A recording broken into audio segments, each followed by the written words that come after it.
Good morning, everybody. Good morning to a bright, sunny day here in the Philippines. It's 8 o'clock. Work crew's here and they're ready to start working right now.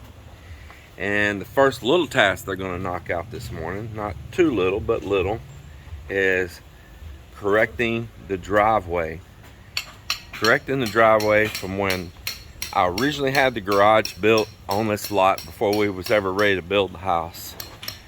I had my brother-in-law was supposed to be a builder to oversee and be my main man, my lead masseuse, and I don't know, just things wasn't jiving right with me and him.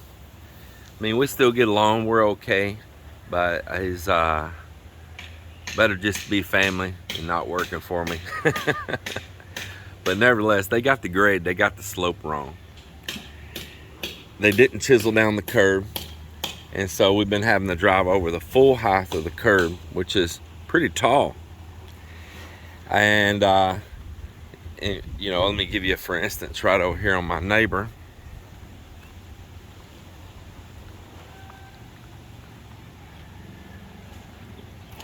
You see this is cut down shape and it slopes downhill.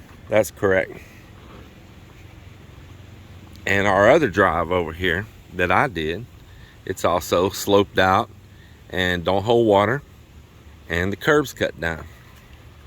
I left it a little higher because the grade on this bend right here, and there's water rushes by. I didn't want the water going up onto the drive. But here, he had left the curb 100% up, poured the concrete out here this edge to the top of the curb, and sloped it down to the garage. Just made no sense. So water just built up all across that front right here. The garage does have a couple inch lip which keeps that water from coming back inside right here. So I didn't want to take 100% of the drive out. That'd be a nightmare. We got a wall here on top of it and all. So what I did is go back part of the way back before the grade got way high, and we chopped it off right there. We'll give it a little downhill slope right across right there, and then I plan to come back later on, not immediately, maybe next year or something, just random out of nowhere. I'll decide to put some tile down on this little area here in the front, and when I do, I'll correct this little grade right here in front of the garage door as well. And this is going to raise up a little bit too in here because I'm going to continue tiling the inside of this garage. As you see, it's tiled here and there's a lip, and as we continue this tile across in here, it's going to bring this up a little higher here as well. So I'll be able to make an adjustment and get that little place back here that's still holding water and get that to go on out that way towards the street without cutting all this concrete away.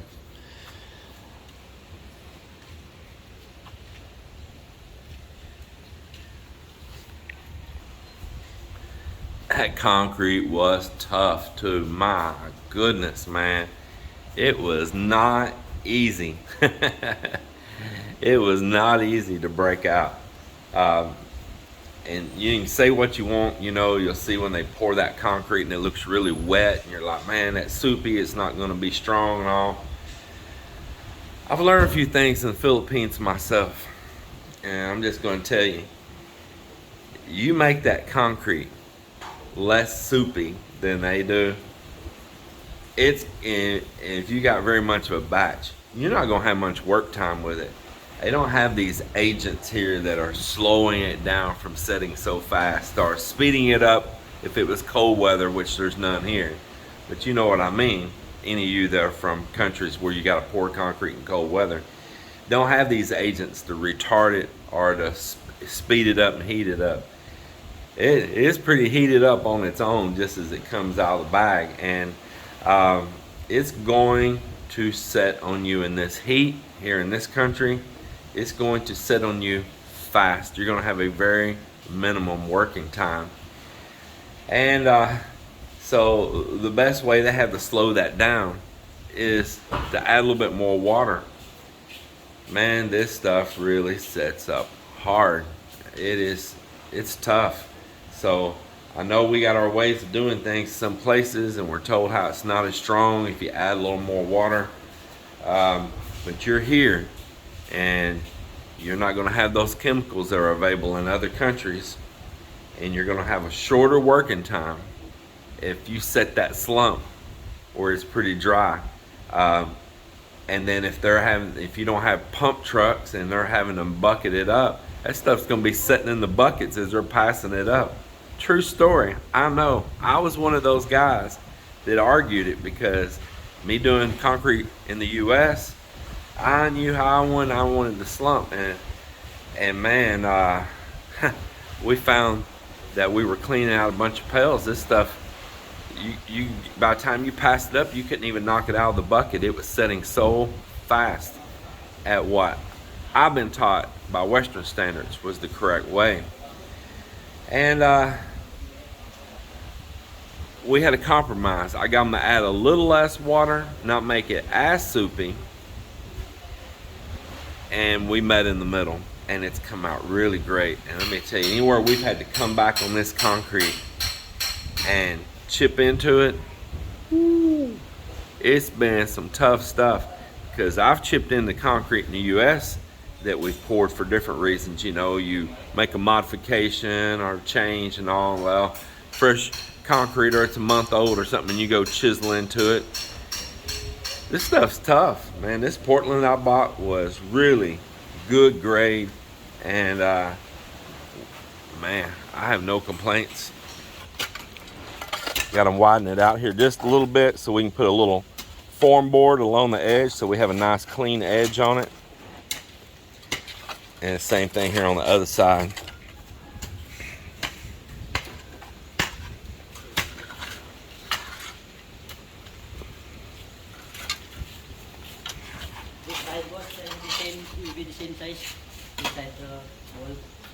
What's that?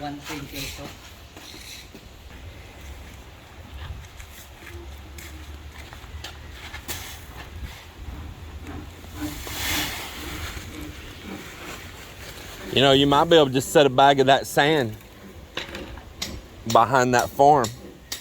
That's just sand over there.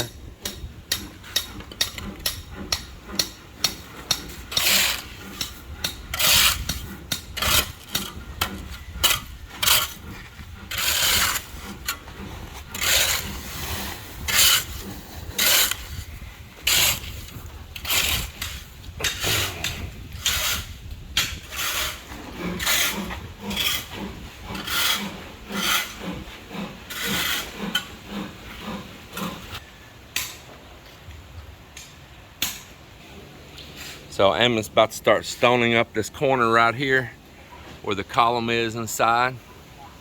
And man, that's gonna be a nice little finish too.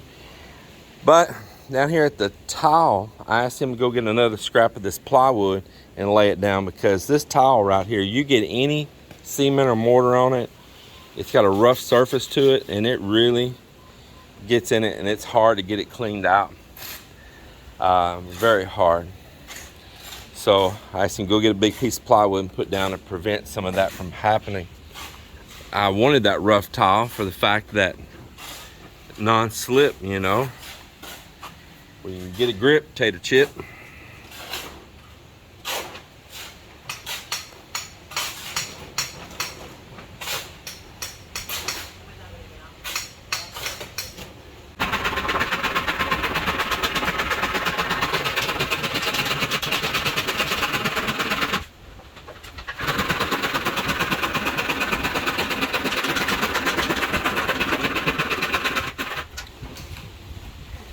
Joe, I see you got your chair sitting here.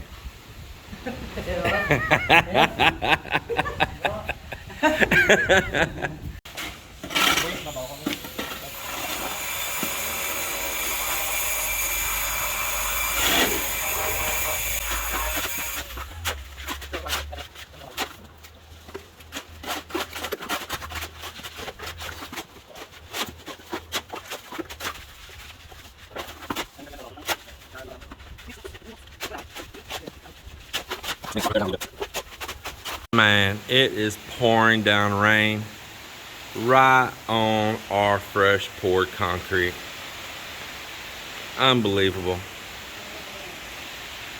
I think it's just a small rain though, because there's blue there in the sky, but out the back door it looks different though, out towards the ocean. You don't see much blue sky, just looking the other direction.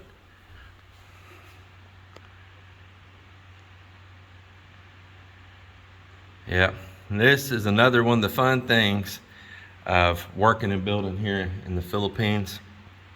It's a tropical country, and this is what you're going to battle all the time building here. It's just going to always pop up.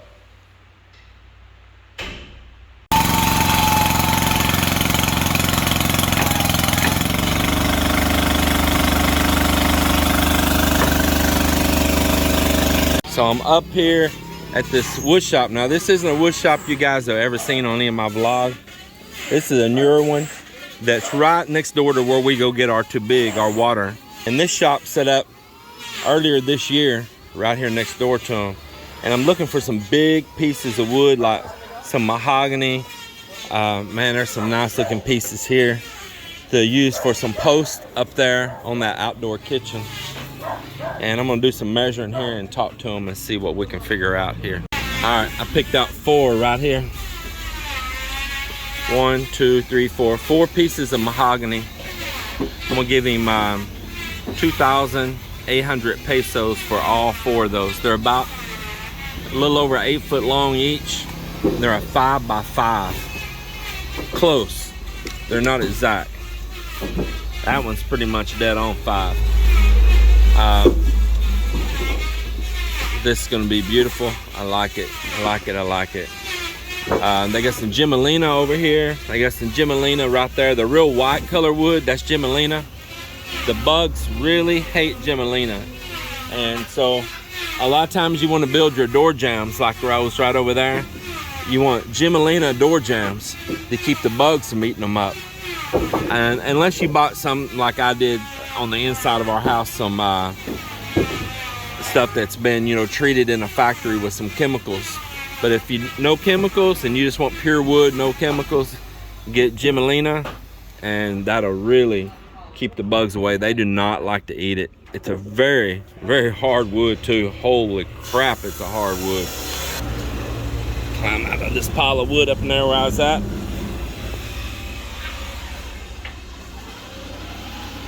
They also put a little eatery in right next door here. It smells good in there right now, my goodness.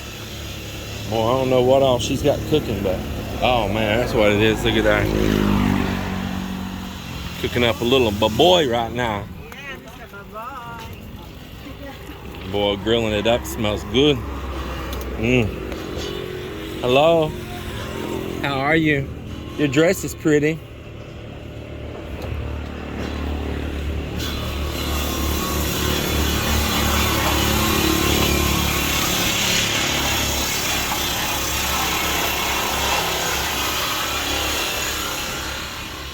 So this is what I'm gonna coat that wood in right here. Polyurethane, floor varnish, top coat, and it's got a catalyst that goes with it right here. You got a sealer as well. Wood varnish right here, wood varnish. So this is what I'm gonna put on that wood for our shelves and a bunch of other pieces of wood there. I got a shadow behind me. Capper's hanging out today with me out here. Old Cap is, and we went to the city. We went to Wilcon's and I bought some things for the house here, including the finish. We got a few other things, some tile that I needed that I'm gonna use on a countertop, and McDonald's. We hit Mickey D's. Yep, we did.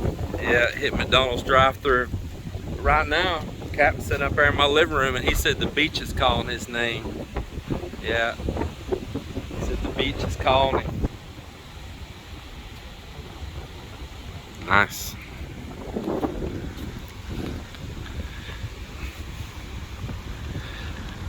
So the waves have been coming in really strong at night. The family was telling me they've been seeing it too. It's toppling over the sandbar. And it's actually pushing the sand back in here now. Because when they make it over that sandbar, it pushes the sand back. And you can see it rippled all down through there where it was pushing the sand back over into this little pond right here. It's slowly filling itself up. And it looks like it's gonna be some pretty big waves again tonight. When that, you get a time of the year though, it's called king tides come in. It's the big tide, called a king tide. And it will really get on up there far and really break over this sandbar.